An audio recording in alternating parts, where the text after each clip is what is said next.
Welcome to Onto Something.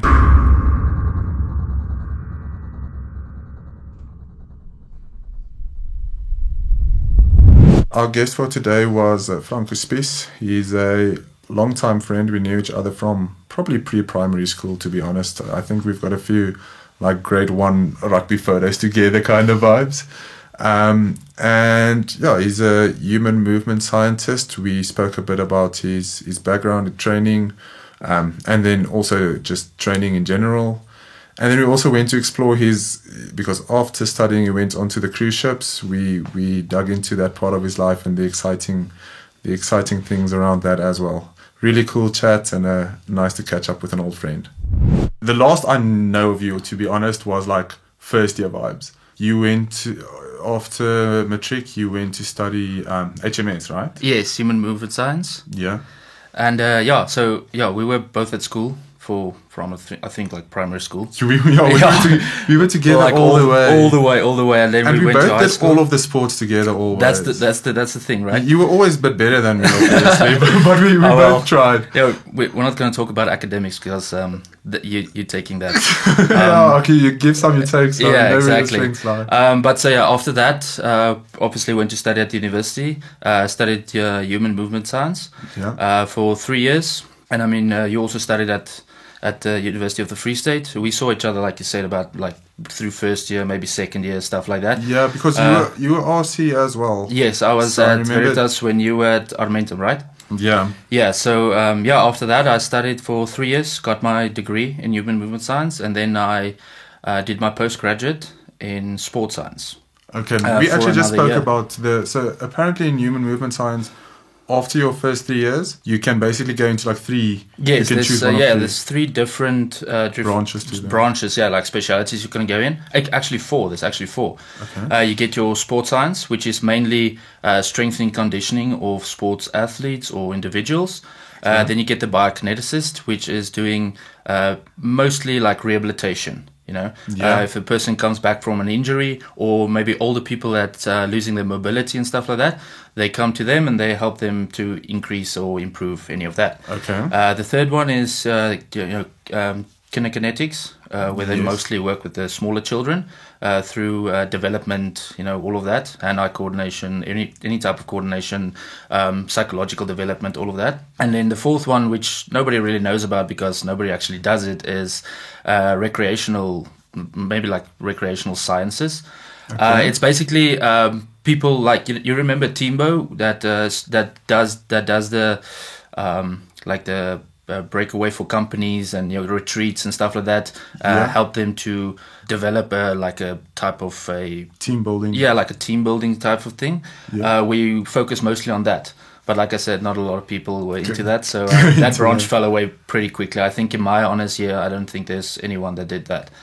Very interesting. Yeah, I think one interesting thing is like the whole, as you said now, the child kinetics or whatever you want to call it. Because I think movement as like, we underestimate the value of how much that adds to your life in general. Like from a young age, as you're saying, because I like the fact that you pointed out it's not only movement. Like there's a lot of psychological development that happens with that as well. Like knowing where you are in space and where definitely. your body moves and that whole thing.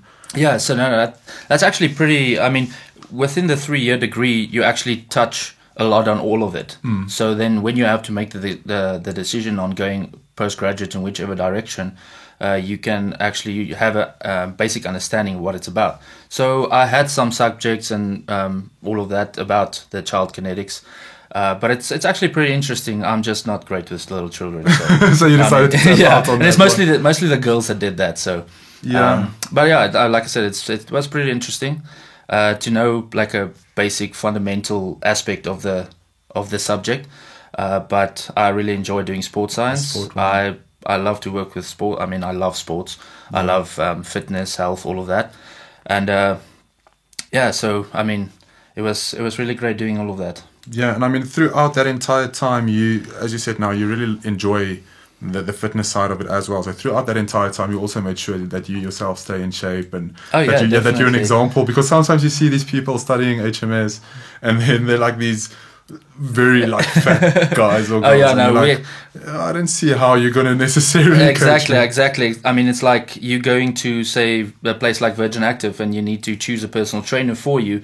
And I mean, the first guy that comes through the door is, you know, obese, overweight, and stuff like that. I mean, how can you trust what he says to you if you cannot show him the results in yourself? Exactly. I mean, so yeah, it makes a lot of difference if you stay in shape and if you actually you know, look after yourself as well. Yeah, I don't know whether you've seen that. I think it's a YouTube documentary of a guy who used to be a model, and then he wanted to show how, like, so he gained like a lot of weight. Let's say 30, 40 odd kgs, but not healthy weight, as in just like ate whatever he wanted to. Became totally out of shape, and then he gave himself, I can't remember the period over which, but then he decided to see if he can lose it all again. Yeah, there's actually been a few of them. Yeah. But I don't know exactly the guy that you're specifying, but yeah, I mean, that's actually a great way to show people that, you know, health is actually a big aspect of your life. Because I know of this one guy that also did that, and he took his, you know, everything, his you know, his heart rate, his blood pressure, you know, his cholesterol levels, his body fat percentages, his circumferences, and everything.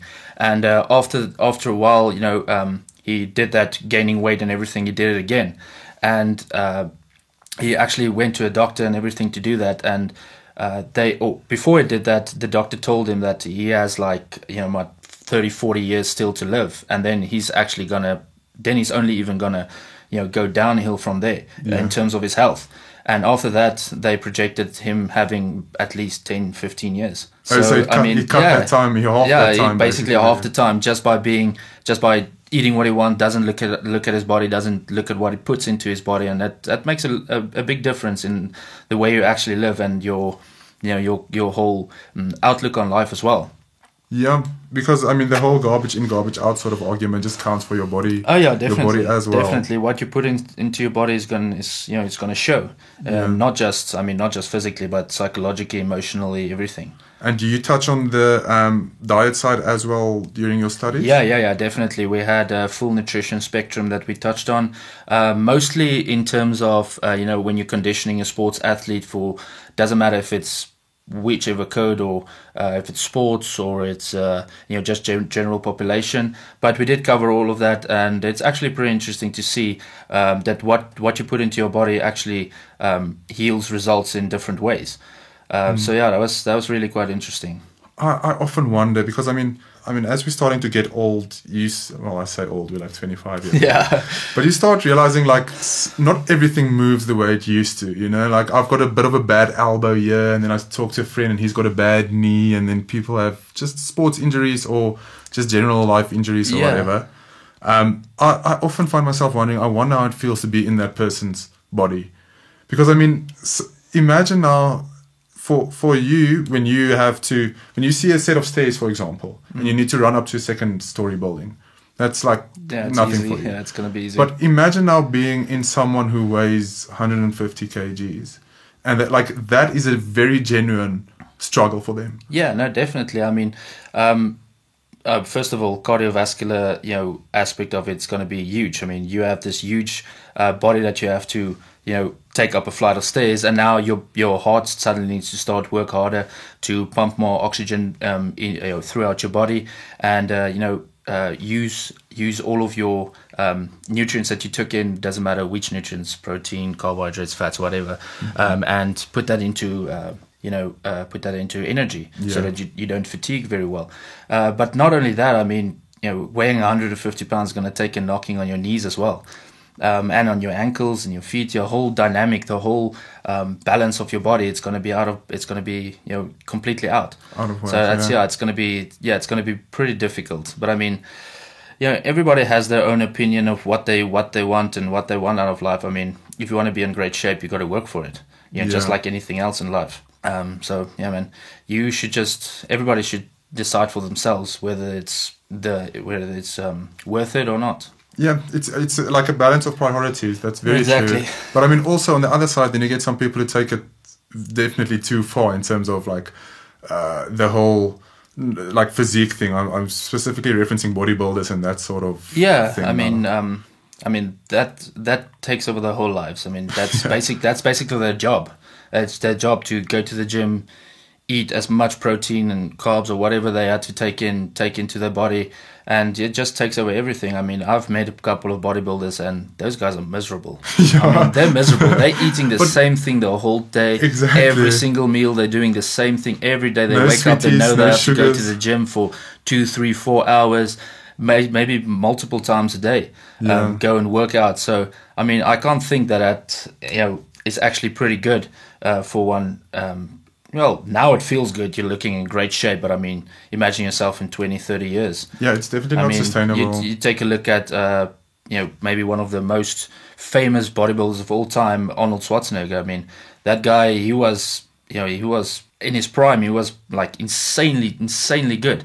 But now, I mean, he's in the US. I mean, you look at him and you cannot define, fat from muscle. I mean, he doesn't really have that much. It's more. Yeah. So it takes a toll on to the be body. fair, he's like 70 years old, isn't he? Yeah, I mean but still, I wouldn't mind looking like that at 70 years old. True. No, that is true. I think what's that other, like Ronnie Coleman? Yeah, Ronnie Coleman. Isn't that the other, like he like fucked himself over completely? Yeah, no, he did. I mean, that guy had so many injuries as well as other bodybuilders as well. Yeah. Because, like I said, you go to the gym 4, 5 times a day. Maybe you work out, whether it's those 3, 4 hours at a time, or you cut it up into different sections into your day. But I mean, if you're gonna do that for 10, 20 years at a time, it's gonna take a toll on the body, and it's gonna hurt after a while, especially if you stop. I mean, if you stop suddenly, it's definitely gonna work on cartilage in the body. It's gonna work on the bones, ligaments, all of that. It's gonna take a toll. Short. Yeah. And what do you think of, like, something that I see recently? I feel there's been a lot of focus on is the whole steroids in Hollywood debate. Take a look at guys like Chris Hemsworth, Chris Evans, when Hugh Jackman, when he was the Wolverine. I mean, those guys are in absolute fantastic shape of their lives. Now, I don't know. It's a secret to the public. They're not going to tell you what they use. But I mean, to get in shape that fast, that quickly for a role, you definitely have to take some enhancement drugs to do that. Yeah. And obviously, to the public, you can't just go to a random guy and just ask him, do you have this? I mean, it's not going to be like that. Most probably it's banned or something. Yeah. But like I said, to look at that or to look like that in such a short period of time, I'm not saying they don't work hard. Obviously, they do work hard. But you're gonna have to, if you're not using those enhancement drugs, it's going to be pretty damn difficult to get, especially the speed that you're referencing, right? It's getting there, like those heavy transformations. Yeah. I mean, I do think like over time you could get, I don't know whether, is it Rob McElroy, the guy from It's Always Sunny in Philadelphia. I don't know whether you. So he got fat, or his character got fat for one role, and then I think the next season he had to suddenly be ripped. Yeah. And then he created this, I think Instagram or Twitter post where he was like, it's actually really easy getting a six-pack. All you need to do is eat these exact meals every single day, work out 3 to 4 hours a day, have a personal trainer that's paid by your studio to make sure that you do all of it perfectly, and then you will get there. Yeah, I mean, that's not pretty easy. That's quite difficult. I mean, you have to have a lot of discipline to do that. Yeah. But like I said, whether they use them or not, those guys are in pretty good shape. But in my opinion, I think a lot of them do use some sort of enhancement drug to get into shape like that. Because like I said, to do that, it's in that quick period of time, it's pretty difficult. Yeah, but now the unfortunate part of that is now a normal guy like me goes to the gym, and I'm there now for 2-3 years, and I'm not near getting their results. And suddenly you feel, yes, but this is not working. They sold me a lie. So it actually, in my opinion, it's fine for them to use steroids because that is what they need to do. They need to transform into all of these various roles. Let them go around that. Yeah. But then at least be honest and open about it. Like, I needed to pack on like 20 pounds of like muscle mass. So that is what I did. Yeah.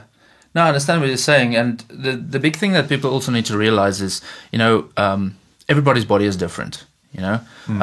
So these guys as well, what helps in their favor is they have these magical nutritionists, these amazing doctors and everything that first does a lot of tests on them, looking at their metabolic rate, all of those stuff, and then designing a nutrition program and also an exercise program catered towards their bodies as well as their goals. Like the exact bodies and to the goals. point, even telling them what time of day you need to exercise, whether in the morning is better, whether in the evening is better, because as you go through the day, you lose a lot of energy going at night or going in the morning before you eat. You're more prone to losing body fat or body weight quicker due to your body reacting and using all of those stored energy and glycogen and fats and everything to actually use towards your exercise, where you go to in the evening, where a lot of bodybuilders do that, where they just go and during the day they can eat, they do what they need to do, and then in the evening they have a lot of built up reserves, nutrition inside the body, and they can utilize that towards their goal, whatever they want to do. Yeah, I mean that does make a lot of sense, but again, as you say, that also differs from person to person. I read the other day about a guy who coached, I think he coached like 3 big basketball players, and he said the different approaches that he had to, the only thing that he had the same for all of them was to go in with an open mind. Yeah. Because as you say, the people differ. So, like one of the guys, for example, if I remember correctly, he just before games he would like a workout. While for other guys would never consider that, because you think, why would you gas yourself before a game? Exactly. But he realized for him, that works. Like a light little workout before the game, and then he's set to go. And I mean, classical theory would tell you that's an insane thing to do. Yeah. But if you don't, you try it once and you see, okay, well, this seems to work actually. And then you keep on, and that's the advantage these people have, is they can tweak. But I think you can, to some extent, we can do it in our own exercise routines, like even plebs like me. But the problem is we don't know what's out there. You've got a much wider range of things that you know and can experiment with and play with and try what's like the one-sided movements and then try balancing. And more functional training as well. Yeah. Definitely. I mean, like I said, every person is different. I mean, if you take a look at, for example, me, I mean, if we compare me to you, I mean, I can't ask you to come and exercise with me, because first of all, I mean, regardless of nutrition or anything, you may not be on the same experience level. You may not be on anything like that. But like you said about those guys or the guy that likes to do a light workout, I mean, maybe it works. I mean, you go for a quick workout, you get some adrenaline pumping, and then you have that pumped up adrenaline. You can directly take it onto the field or whichever sports code you're doing. And I mean, I've experienced it in my own life as well, where you feel so tired in the morning and everything, and then you just do a quick workout and you feel like you're suddenly so awake, and then you can take on the whole day with a fresh, positive mind and attitude, and it actually helps. Yeah, I don't know whether you saw that post where they say, doing a workout gives you energy, but you need energy to do a workout. Yeah. Sounds like a pyramid scheme to me. It does, right? No, definitely. That is the thing, right? Yeah.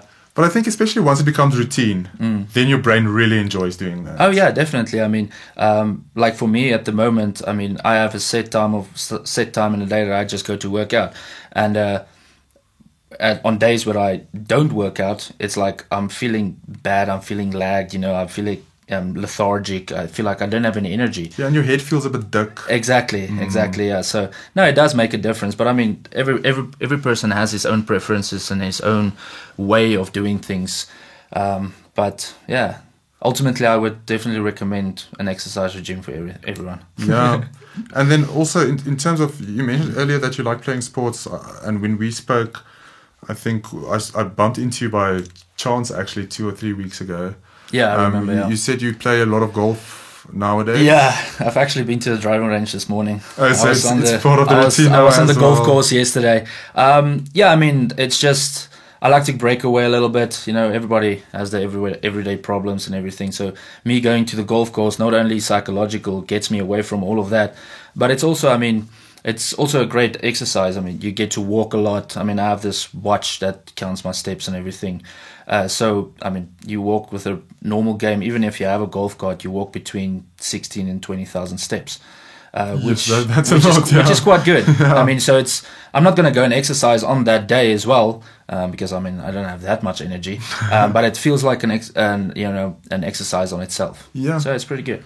That's what I always tell people as well. Like, you don't have to go from doing nothing to taking 10,000 steps. No, definitely. Like, all that you can do is like walk around the block. The problem is not adjusting your caloric intake along with that, because now you walk around the block and you get back and you think, okay, I did well, so I'm going to eat a chocky now.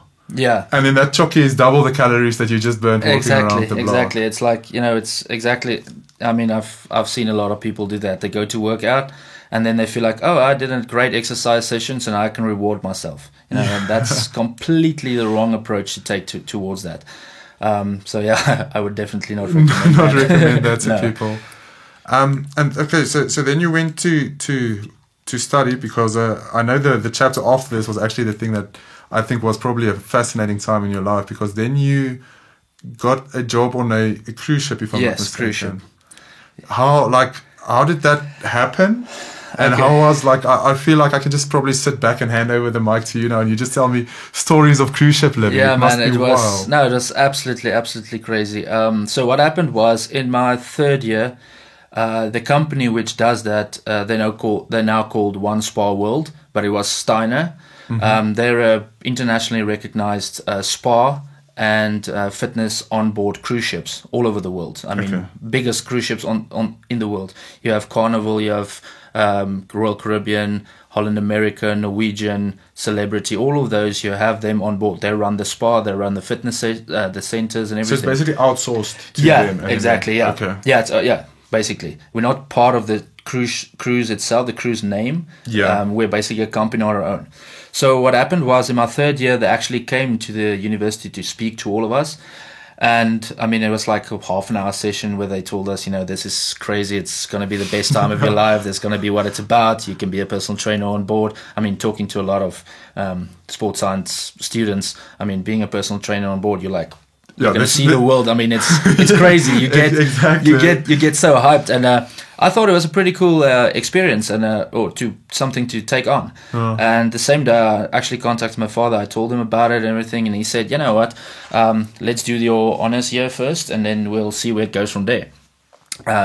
So yeah, it basically I forgot about it a little bit, and then like in the middle of my honors year, he actually came to me and he was like, "Do you remember that? Do you still want to do that?" I was like, "Yeah, I have no idea what I'm going to do next year, so why not give it a shot?" That's good. I get to travel the world. That's probably one of my biggest dreams when I was a child.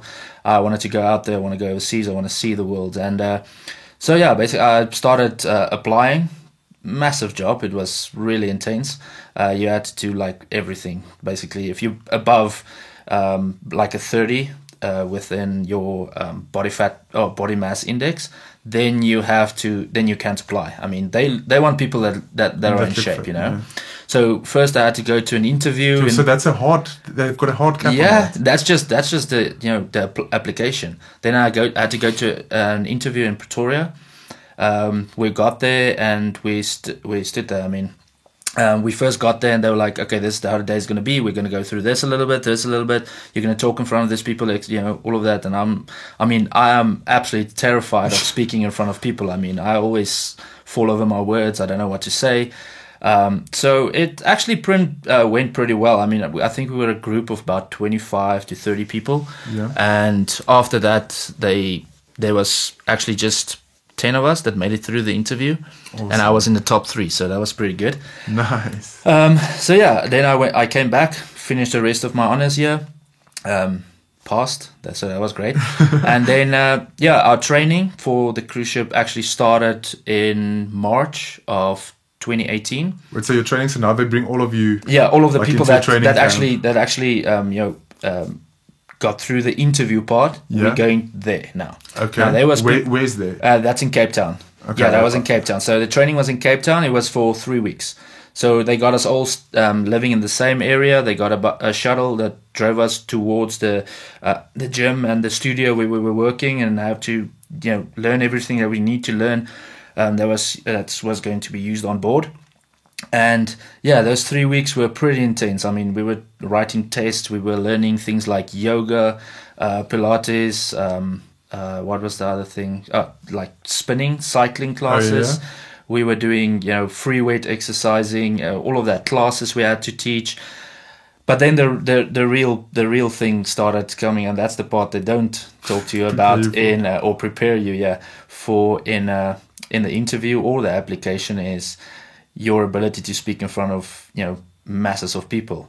So we had to give seminars on board, and then they told us about only at the training they only told us about it, and they were like, okay, so you're going on board, 10% of your job's going to be personal training, giving classes, under 90% is going to be giving seminars and retailing detox products, inner soles for your shoes and everything like that. So I was like, okay, well, I'm still gonna. So you're smosing this on the exactly. the side. Exactly. Yeah. So yeah, but training went pretty well. I think we were started with a group of 32.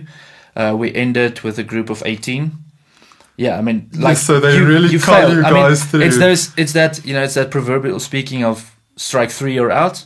So if you fail 3 things, doesn't matter what it is, you're out. It's not like, you have one more chance, anything like, you're out. That's insane. Really. It sounds like some sort of wizardry school or something like that. So we had class and everything from like 6 a.m. to like 6 p.m. in the evening, and then you had to go home or wherever we're living, and then then you have to go study. I mean, the next day you're presenting a seminar. Still, I'm it was exhausting, terrified, and everything's in English, right? Yeah. So I'm absolutely terrified of speaking in front of people. I mean, you have to prepare it, and the guy's like, you're going to give seminars on board for 45 minutes at a time. You're going to stand on promotion. You're going to tell people you're going to tell them this is what you want, this is what you need, because I mean, that's you have to sell it to them. That was pretty intense, and then that went on for 3 weeks till like the end of March, and then when they come to you telling you passed. Luckily I did. So then they come and then they tell you, okay, you can go back home. So I just want to ask you something. Yeah, in those 3 weeks, how would you say your growth, like during your 3 weeks of that training versus varsity, like was the personal growth now? Probably like it must have been insane the speed at which. Yeah, no, definitely. I mean, in the 4 years of my studies, it felt like you were spoon fed, right? Yeah. You were like, yeah, okay, you failed, but then you get, another chance to get to pass or whatever. With this, it was like go from day 1 till the end of the 3 weeks. It was full speed ahead. If you're not caught up, they're not going to be like, okay, let's go back, do this again or whatever. They're going to be like, sorry, you left back there, catch up on your own. You've got 25 other people who want to take your place right now. Yeah. So it was really difficult. But I mean, in terms of personal growth, like you're saying, it's really an amazing experience. You learn, I mean, in 3 weeks you learn a lot about yourself. You learn about how quickly you can actually get a lot of information inside of your head. But other than that, man, you're studying. I mean, like, whatever you're studying, I mean, not for you. You just retain every single pearl of information that goes into your brain. But for normal people like us, we no, I'm just kidding. You study for a thing or for something, it, you can do it, but then after a few weeks you start to forget it, So that's how they catch you. So on day 1 they let you do something and you're like, oh yeah, I passed, and then in the middle of week 3 they're like, okay, let's do this again, and then you're like, oh man, what did I just leave myself into? But yeah, luckily, like I said, whenever you go home, we live in quarters like 4 or 5 people in one area. So every night we just did everything together. I mean, we were 5 guys doing yoga for like 2 hours at a time every night, just to get that repetitive motion and just try and remember all the movements and everything like that. But do you still do yoga? No. No, I'm not as flexible anymore. Not part of the current routine. No, definitely not. But it is a lot of fun. It's actually very interesting.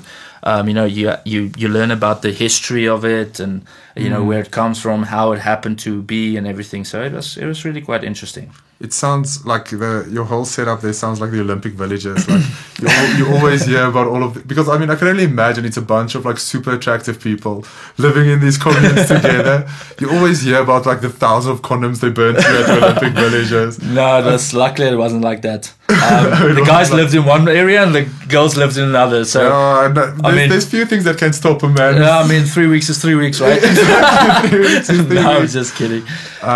So then you say you got to the end of March at the end of your 3 weeks? Yeah, so, and then you go home. Then you just wait till they tell you when you can go. And you get your deployment. I mean, that was pretty nerve-wracking because, you know, there's some people that on the last day they hear, okay, you're flying out next week. Where there's other people that had to wait for 6 months. I mean, luckily I was at home for like a month. See, a little bit less than a month. That's the sweet spot. Yeah. I feel like so you know, there. It's not like you stay at home and thinking like, oh, I'm never gonna get to go ship. So let me just start doing something else, you know. But luckily, I got my email that telling me I'm going to Miami. And no way. Yeah. So I flew out to Miami. I can't even remember which day it was. So yeah, I got to Miami. I think it was like 4 p.m. in the afternoon, and then they're telling you, okay, the next day. Luckily, they book your flights. They do everything for you, the hotel, everything. Yeah. So that's luckily. But then I got there, and then they're telling you, okay, the next morning, 8 a.m. you need to be at the dock where the ship is, and you're gonna join the ship. Which was, I mean, I'm in foreign land. I have no idea what I'm doing. You don't know anyone on that ship, right? I don't have. I have no idea who it is. I just know the name of the ship. That's all. There's a lot of other South Africans working on board as well. But I mean, in my time that I was there, whether docking in other ports in other countries and with other ships as well, I never got to see or even hear from any of the people that were in my training or people that I got to know. But I mean, that's actually the great part of it, because you get to know a lot of people, you experience new experiences and everything. So that was really a lot of fun. I can only imagine the experience. Yeah. So you got onto this boat in Miami. Yeah, in Miami. And then where does this thing? Yes, I mean there's different itineraries that they have. So basically, the first day where all the old guests get off the board, and then the new guests come on board. That's like it. That's how it works. The new guests, they have to leave at like 8 till 10, and then at 1 the same day, new people come on board, and that's how it goes. Right? I mean, and that's a contract. We had 9-month contracts. Our contracts were the longest of everyone on board. Like, we had this human resources lady. She joined with me on my first contract. She joined with me, and 4 months later she left for a month, and she came back, and then she left again, and I left only 2 weeks after her. So you did for a long time. Yeah, it's a long time, but I mean, it's a lot of fun. Like, just to answer your question, I mean, it depends on the itinerary. You go, like, our home dock was in Miami. Okay. On my first contract. My second contract, we were a little bit up north, about 70 miles in Fort Lauderdale, which also home to a lot of ships. So I was basically everywhere in the Caribbean. I mean, I was in Bahamas, Bermuda, Jamaica, Honduras, Mexico, Aruba. Sounded like that song now. Aruba, that's how I remember it. I actually made a list a while back of all the places I've been to, and I think just the countries. I mean, there's some countries that we did 2 or 3 different cities in there. I went to about 20. I did 23 different countries. I mean, it's cool. A lot of people, but I mean, for me, the best thing about being on the ship was the weather. I mean, I'm a summer person. Now you're back here in cold Bloemfontein. Exactly. I was actually telling my father. I saw him the other day, and and I told him this is the first time I'm experiencing winter in the last 4 years. Yeah, no, that's unfair. Hey? That is. I think that the last time was in 2017 that I've actually experienced. So the weather there is like it's perfect all year. Their winter is basically like our summer. Is it Durban vibes or? No, much hotter, but also much more humid. Oh, so it's much more humid as well. But it's a lot of fun, really. And the cruise ships, they're absolutely crazy. I mean, so you get on the ship now. how many people passengers can this take, and how many crews on the ship? Like, how's that proportion? Okay, so my first ship I was on was, just to clarify, I was on Carnival, which is the fleet of ships called Carnival, just like you have Royal Caribbean and all of that. Or South Africa have the MSC. So I was on Carnival Glory. I think there was a guest count of about 2,500 or 600 people. Yes, yeah. Yeah, that's a lot of people. And big. Then crew alone is about half of that. So we're about 1,200, 1,300. That makes sense. And then it depends on everyone's contract. When one person leaves, another one just joins. So that ship basically just goes around every single trip. And it was a lot of fun. On my second, and then I was there for 4 months. And then I got transferred to another ship because they had there was a smaller ship that had only one personal trainer on board, but he actually struggled a bit. He's from Serbia, so his English was really, really struggling. Okay. But then they got me to come on board, and we were helping each other, and then that was great.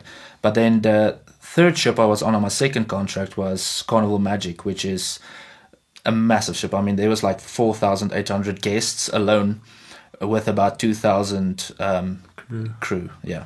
Yes, I can't even imagine the size. I mean, I don't think I've ever seen a boat that large. I mean, that is huge, and then that's not even that big. I mean, Royal Caribbean has their largest ship in their fleet now. I think is almost twice that size. Yes. Yeah.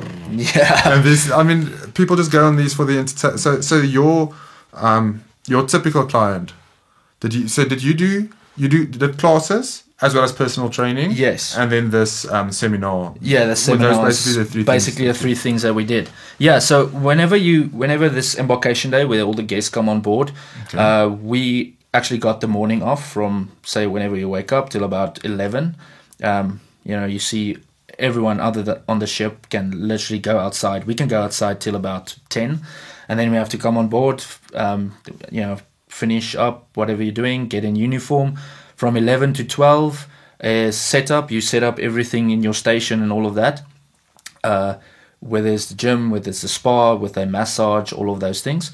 And then after that, then as soon as the guests come on board, they have what we call spa tours. Okay. Where literally one of the massage therapists take them through the whole spa, explain them all our treatments. They bring them to the fitness center. We explain all our, seminars. We explain all of our classes, personal training sessions and all of that. And then, people can just, book on the spot, or they can come back.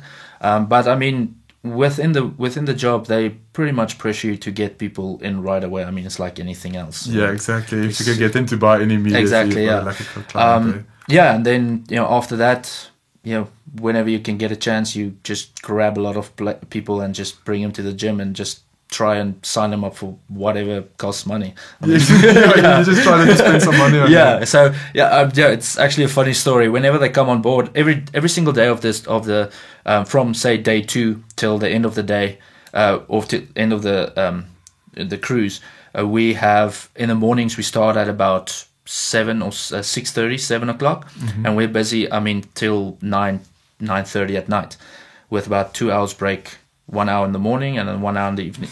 That's a long day. It's a long day, and that's how it goes 7 days a week. I mean, every single day for 9 months.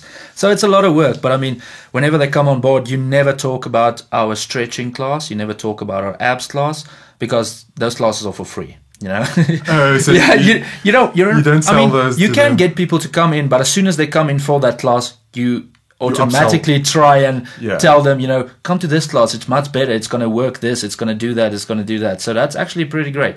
But yeah, I mean, I think in the 2 years or the 18 months that I was on board, I think I had 3 personal training sessions. Oh, so it's not a lot. Yeah, I mean, imagine you were going on a cruise. I mean, you're not going to pay. Yeah. You're not going to pay $85 for a 1 hour personal training session. But other than that, I can only imagine this like tunnies on there, and they actually they're not paying for the personal training session. They're just paying for the young hot like South African guy to like touch them a bit and correct their posture. I mean, it's actually pretty funny. We had so many people on board. I mean, the older ladies, they usually do the the yoga and the Pilates and all of that, where it's about 45 minutes a session. And then the older guys, older wimps, they come in usually for like the stretching and the abs and stuff like that. And then you get the energetic people that come in for like spinning and boot camp and all of that. So it was pretty cool. You literally meet so many people. I've actually met a few South Africans on board as well. I think it was like 4 or 5 cruises where each cruise had some South Africans, South African but they were all from like all the US or like Canada or places like that. I mean, it's pretty expensive to come from South Africa just to go on a cruise there. No, definitely. It's not your average South African who will be able to do that. Exactly.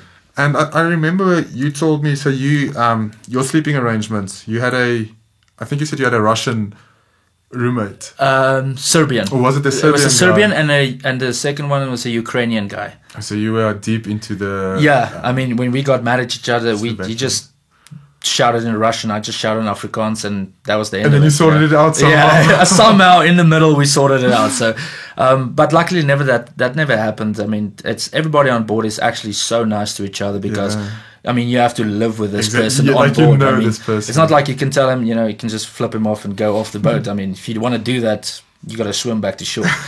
So you actually go out of your way just to be nice to everyone and actually, be nice to everyone. Yeah, that's what I'm thinking. One of the big interesting things is going to be of this Mars mission now. Imagine if because now, with them sending people to Mars, now if you don't get along with someone on Earth, you don't really have to deal with them because there's 7 billion people. Yeah, you can climb in your car and you can drive away and you can do what you want to do. But now if you don't get along with someone who you get sent to Mars with, exactly, that's an awkward moment. Yeah, I mean, you're going to be in the same place basically for the rest of your life, mostly, So yeah, now I can just imagine if you're not getting along with someone, being in that close proximity with that person, it's quite a deal to take. Yeah, because I mean, your rooms, they probably try to obviously cut as much on size as possible. So yeah. I mean, yes, our rooms were small. I mean, if you take a look at just the bedroom area, it was like bunk beds, but like single bunk beds. There's not even a lot of space. Yeah. And then if you take it, probably be like 2 by 3 meters in, and then whenever you get into the bathroom area, you have the shower. You have like a toilet area, and then you have the sink, where you wash up or whatever you want to do. And then, if you sit on the toilet, you can actually brush your teeth in the sink. That's how close it is. There's no way that 2 people can fit in there. Yeah, no. That makes sense. It's really small. But luckily, I mean, with us working such long hours, you rarely spend so much time inside of the room. It's literally just to sleep in and to and we don't have any portholes or anything, so it's completely dark even in the middle of the day. Yeah, that must be interesting. That is terrible. I mean, that's terrible. And I mean, did you deal easily with is seasickness a factor for you or not really? That's actually a pretty funny question. I remember, I was like 12 years old. We were taking vacation in Jeffreys Bay, and my father took us, deep sea fishing. And I mean, it was like 7 or 8 hour that we were out on sea. I think I was. Is that how deep you go when you go deep sea fishing? Yeah, I think I was like throwing up for 9 hours of the 8 hours we were out there. I mean, it was terrible, and I mean that's been a big fear for me. Yeah. Especially me going and living on a ship for 9 months. Exactly. But as soon as I got on board, I mean, those ships are so big, you rarely actually feel it going, and they all have these radar and navigation and all that, so they try to avoid any storms or anything like that as much as they can. I think the technologies make it exactly. But I remember this one time from Miami to the Bahamas is about a 3-hour cruise. Okay. So we left the Saturday at 4 p.m. and we only got there at 7 a.m. the Sunday morning. Because we had to wait out in port. I mean, 2 miles from shore, we were waiting literally for the storms to go. And the other time, we actually had to tie up because we were on our way back. We cannot miss our deadline because the new crew or new people have to come on board again. These people have to get off. we actually had to tie down everything in the gym because the ship was swaying so much that everything was falling around. I mean, weights, machines were falling over. Okay. The gym's not a place where you want to be when your ship starts rocking. That was pretty terrible. But I mean, you get sea legs pretty quickly. There's a lot of times that, you know, even if it's a light drizzle, you still feel the boat sway or the ship swaying a little bit. But I mean, you get so used to it. You see, you know, get people come on board, and you're talking to them, and they're like, you know, falling around a little bit, but your legs are only just compensating for the movement. Oh, really? You It's really like that. You know, you only hear stories like that, but it's really like that. And my body is perfectly still, and just my legs are compensating for my movement. It's pretty cool. So yeah, they tried to avoid weather and everything like that. But yeah, I don't think once in 18 months I actually got motion sickness on board. No, that helps a lot, because Yes, that's not definitely. something I remember. So we were in Thailand on one of these small little island tour thingies. And so you go out to an island, then you eat like a meal there, lunch there, and then they bring you back in. They stop at like a different island, then you bring you back in. Now on our way back, so everyone eats the same. Well, there's like a buffet meal there, buffet. but everyone eats basically the same thing there.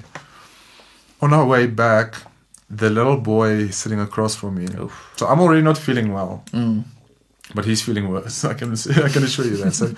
So he starts throwing up there. For some reason, the vom bags they gave us were clear. It was like so you see everything. It was like the basically, little. once it goes in It was there. like the little bag you bring a fish, like a fish in to back home.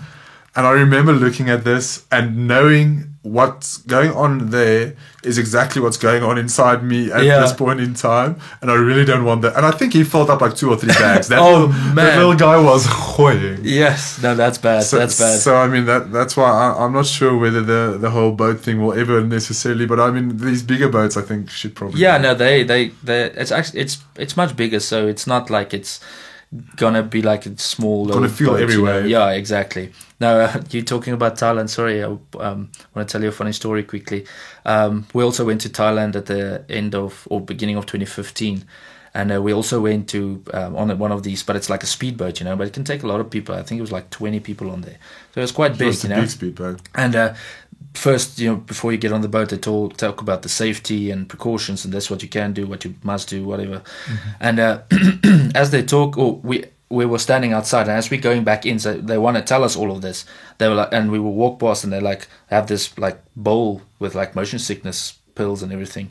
And you know, me knowing I get motion sickness, I take like one, and my father's like, you know, just take 2, just to be safe. And we go inside in like 5 minutes. She's like, explains everything, and at the end, she's like, oh, if you get motion sickness, just go on the outside. There's a bowl with these motion sickness pills. Just take one, please. Just don't take 2 because they make you very sleepy. And I'm like, oh man, I already took 2. So we got on the speedboat. I mean, I was like 5 minutes later, and I was sleeping for like 45 minutes. On the and that thing was like rocking the So ocean. you were like doing this adrenaline rush activity. Then I was like just lying there. in a Yeah. corner. No, it was really hitting me. So yeah, that was pretty funny.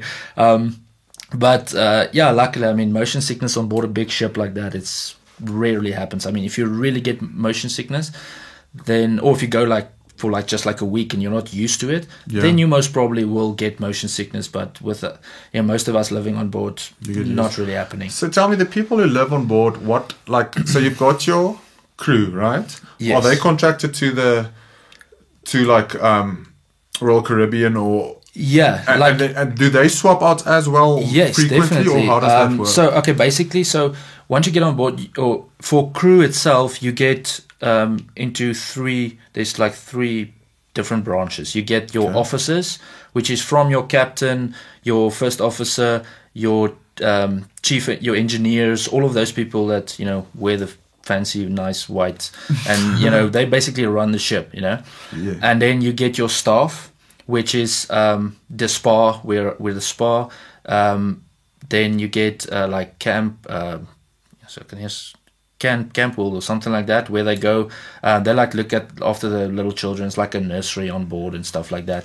But then you get your crew. Those are basically like the bottom, you know. They sleep like literally underneath the first deck, you know. deck 1. They literally sleep in like deck A and deck B.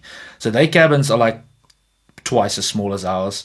And yeah, that's pretty terrible. And we all have our own mess we can eat in. So yeah, but they basically consist out of housekeeping, waiters, waitresses, bartenders, those type of people. Oh, not to say looking down on them, but yeah. I mean it's different because we all have our own mess, and we actually have our own different bars as well. Oh yeah. And I can imagine that there's wild parties on the boats. Oh no, like, definitely. I wanted to, in terms of entertainment, like what did you see on the boats? Interesting acts, or how does that work?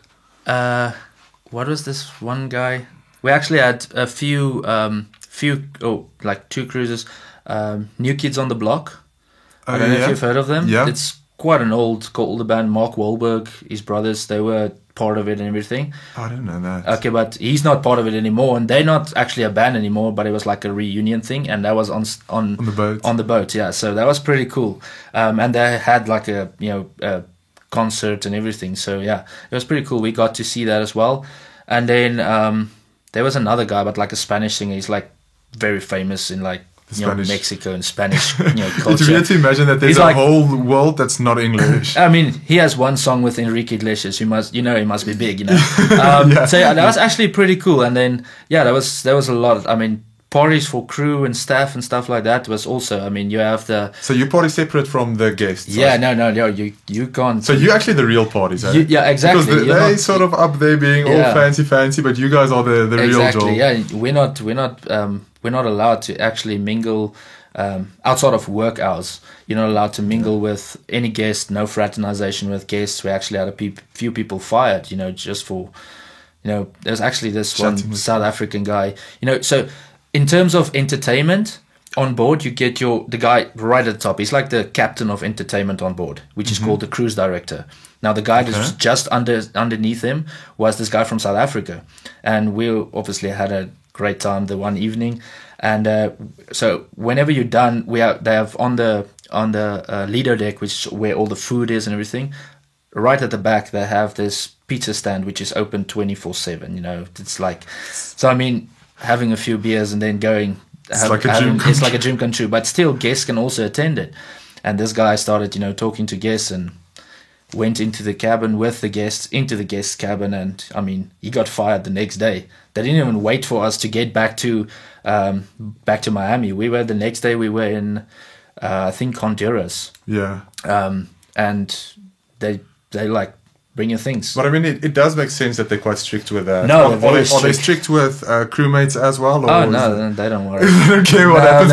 What happens below decks happens below decks. They have no worries about that. Yeah. I mean, as long as you keep it inside the cabin. I mean, I can imagine that happen. Then it's pretty fine. But other than that, they really don't care. They really don't care. That is, but I can imagine that there's a I think there's a series about these, like what is it called, like an American series about all of these like yachties sort of traveling. Oh, it's Below Deck. Below Deck, I think. Yeah, yes. No, that's what they're portraying there is a little bit worse than what we experienced on board. I mean, for most of our time, we were actually working. So only time we could actually have fun, all of that is when you get off board, when you go out and wherever you are stationed or docked. Yeah.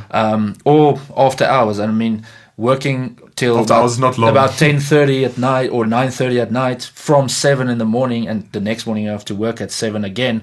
I mean, you can't stay up too late because you have to work the next day again. You can fit in a quick half hour, but that's about it. Exactly, and then obviously trying to be in shape, you have to exercise as well, and I usually did that after hours. Yeah. Or after work hours. But probably some fun stories along the way as well. Like I feel the amount of hookups that must happen between crew. Oh, I can't. It must be like staggering. You have no idea. I mean, it's like I don't want to say most of these people live without moral values, but I mean, it's pretty hard to not judge them by it. They just like.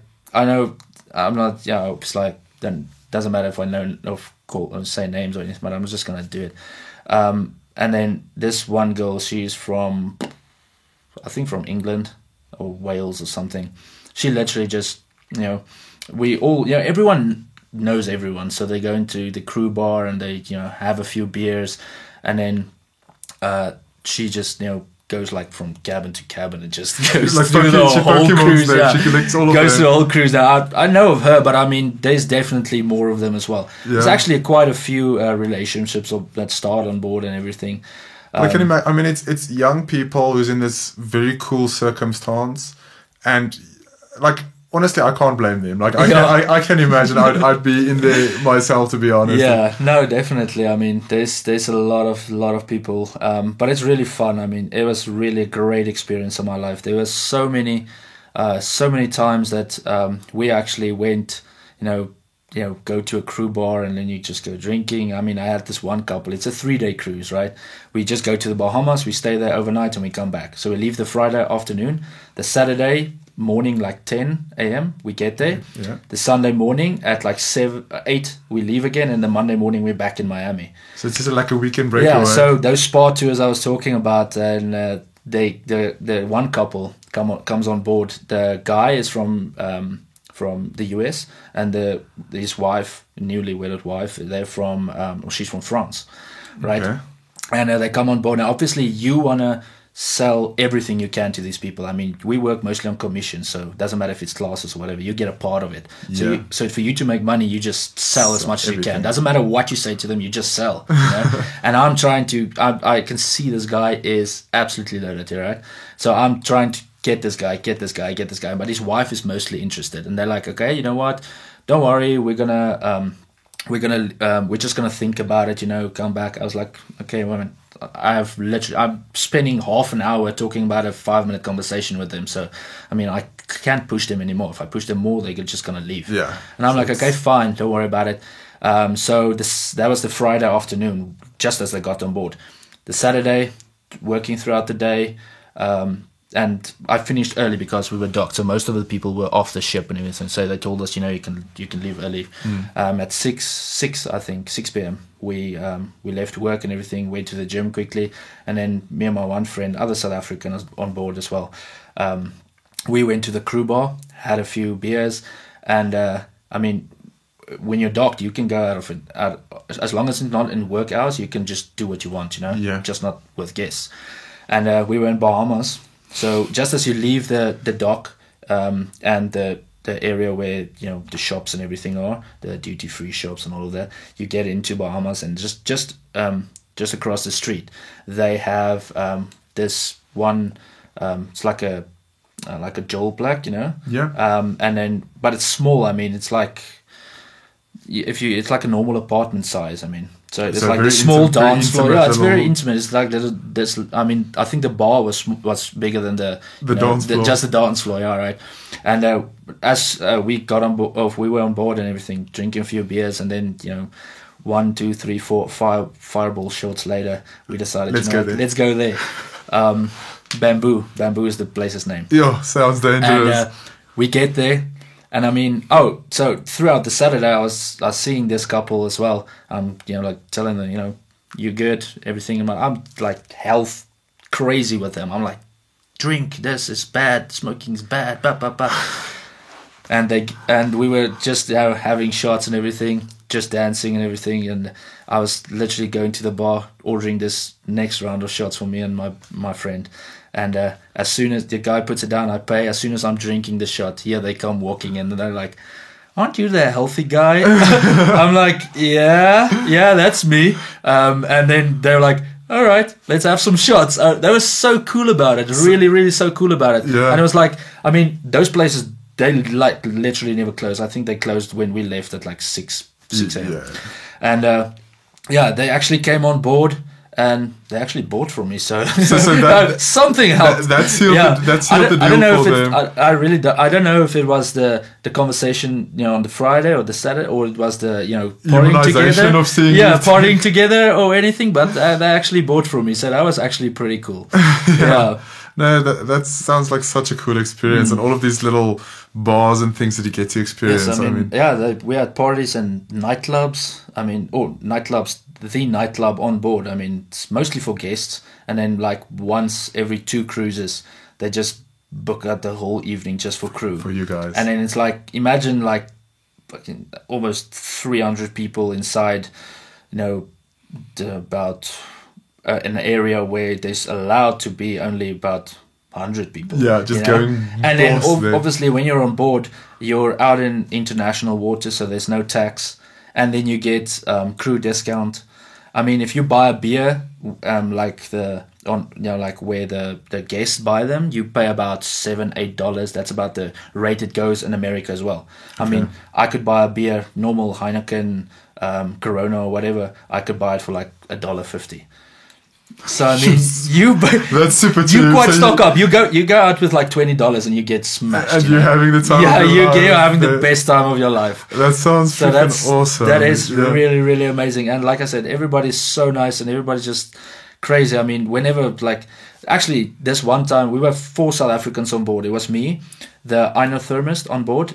She does like slimming treatments in the spa with like algae and electrodes and all of that. I have no idea how it works, but it sounds pretty interesting. It just gets rid of water retention. That's basically it. So they pick it up again when they get home, but they can't complain because now they look pretty on the boat. Exactly. So and then our spa manager was also South African, and then the shopping expert on board. He was also South African, right? South African. So we had this one nightclub party, and nightclub is pretty big, and then the dance floor is quite big. It's nice. And then the guy was like, you know, Willis Soki, you know, we want to dance a bit. And he's like, you know, he's going to go to the DJ, which is Brazilian. The guy's Brazilian, right? Yeah. But he's got quite good music, and he goes to him before the time, and he's like, you know, we just want to have one song just to sock in. The guy's like, you know what, I have the perfect song. As soon as that song started, he started playing Captain. You know? Obviously. I mean, like Captain. And we were like, just the 4 of us, just like me and the inothermist, the shopping expert, the manager, we're like socking there. Everybody like next to the dance floor, you just see flashes. I mean, I felt like a rock star. Everyone's just like taking pictures and taking videos and everything. It was really, really cool. It was really cool. Socking feels like a superpower when you're overseas because people think you're an expert. After that, you know how many people actually asked me to teach them that. Exactly. You know? Yes, you know, it was really, really nice. It's something that I'm very thankful for. It's a nice skill to have, is to be able to sock. And as soon as Waka Waka comes on, all the South Africans just go crazy. Oh, it's like they play that at every party, and because the DJ knows whenever he plays, all the South Africans are gonna go just crazy. But you also had that friend of yours. He was on a cruise ship as well, and then he found love there. Oh no, that was the Ukrainian guy. He was the personal trainer I worked with. We met a girl from Mexico. Hooked up. She didn't want to know anything at the beginning, but she just kept grinding. He was like, you know, she's the one for him, right? And now he left Ukraine. He's living with her in Mexico and everything. So Mr. Worldwide, he can take you strange places. Anything can happen on board. Anything can happen, really.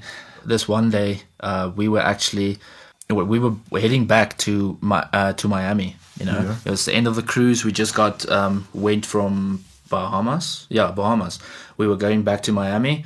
I mean, like I say, it's like 3 hours, but then they go at like slow speed because you only get there the next morning. Okay. So they went really slow. The day of embarkation, I think like 3 a.m. in the morning, and we dock at 8 a.m. in Miami. They like wake up the entire ship. You know, it's like the entire ship is closed down. Red. Yeah, and they're telling us, you know, they go through the intercom. Everybody report to their workstations.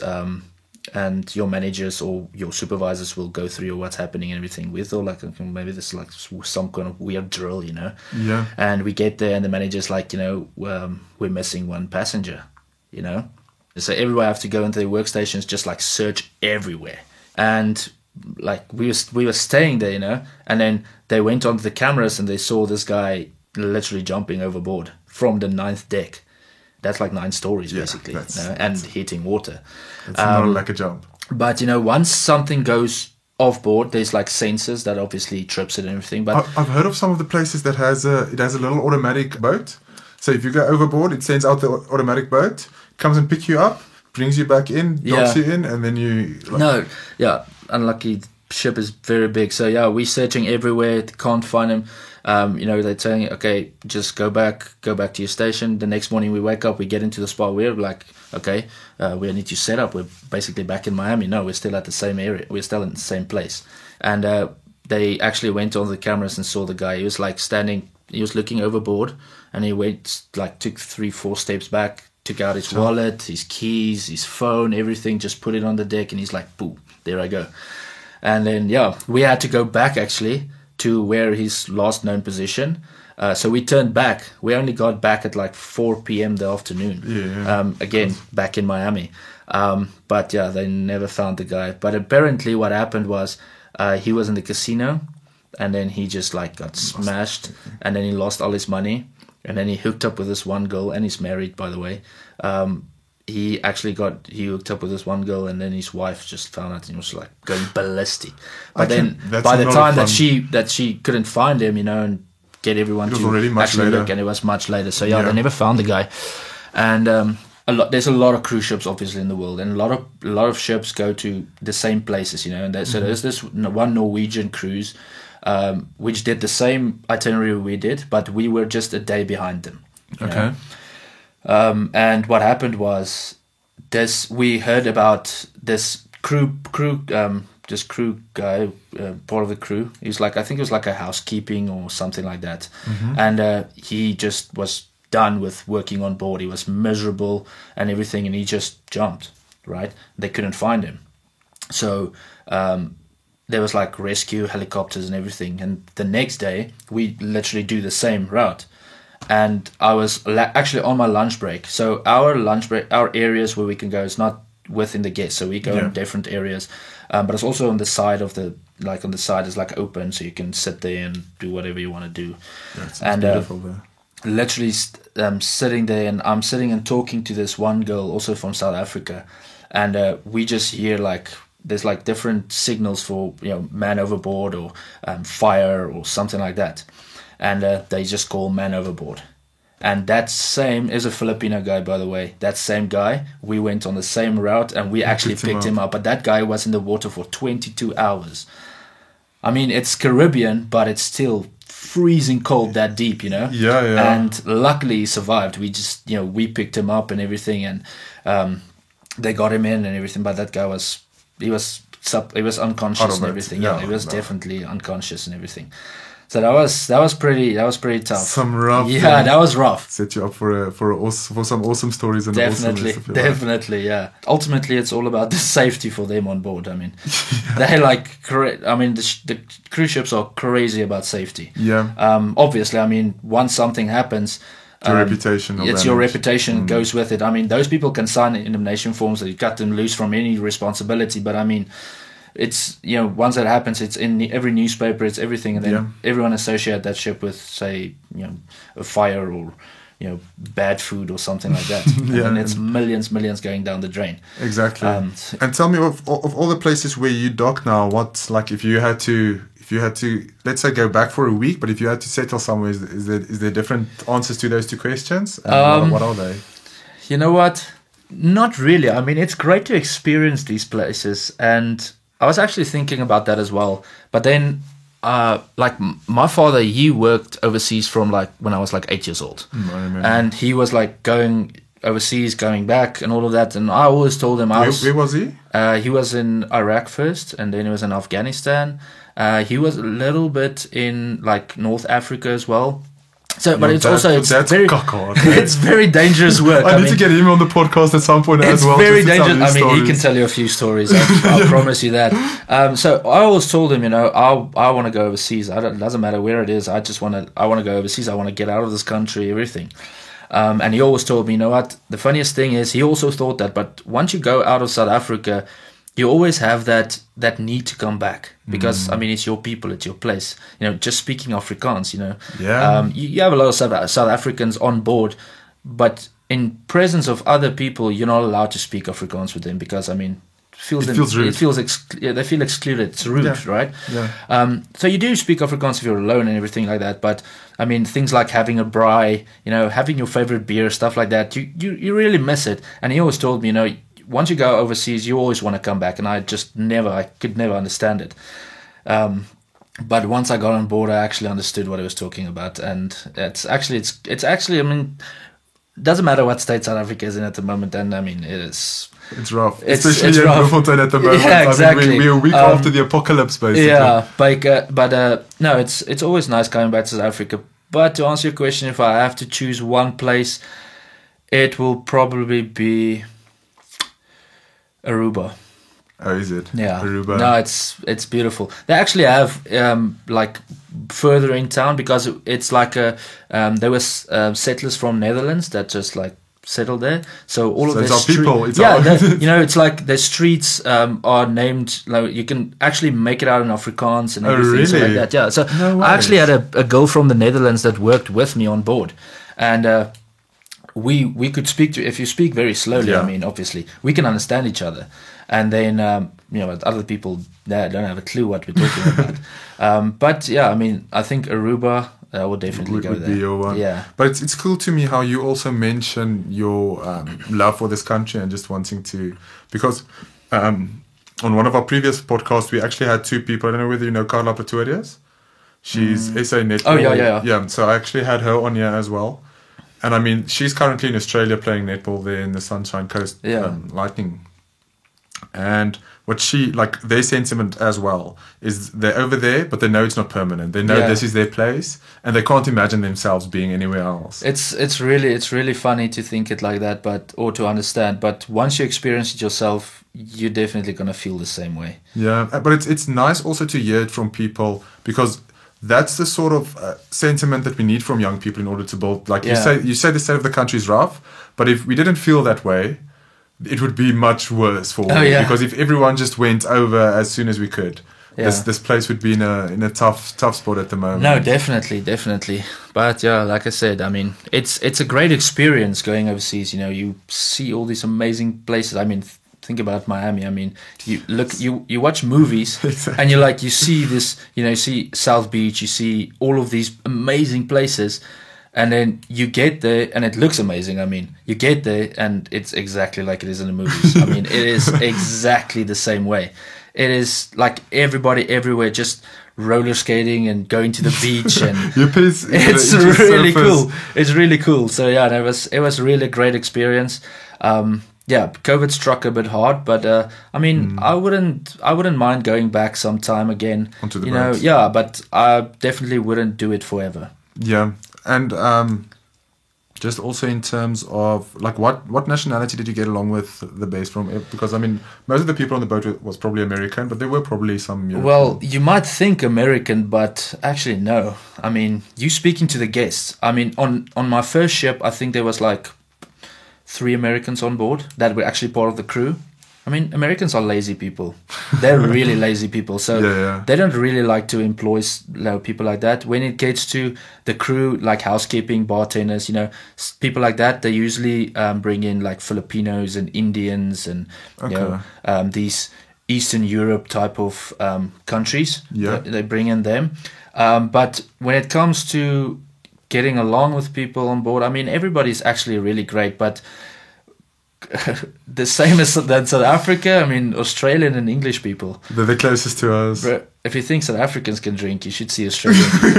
Yeah, no, I've experienced Australia. I mean, I thought they're a different breed, hey? I thought I can drink, you know, but then you meet Australian girls.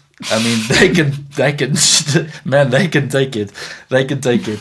No, but they really are just a different breed, these like Aussies. No, and definitely. They're crazy people in general, the ones that I've met. It's not only the drinking, it's life. They have a very active pursuit of life. They are really, they're crazy. You know, they're crazy. They make us, you know, like Amish people. We're like chill, you know, we're like away from the rest of them. I'm like, what are you doing? I remember an interesting thing now that happened when we were in Korea. We were also staying in like these little hostel, but like a flat like hostel vibes. Yeah. And we were in a block with, I think it was like Mongolia and some other Eastern nations and Nigeria, right? So now we want to go, but the showers are open. Like they don't do like proper. So now we need to time our showers with who we're going to shower. Yeah.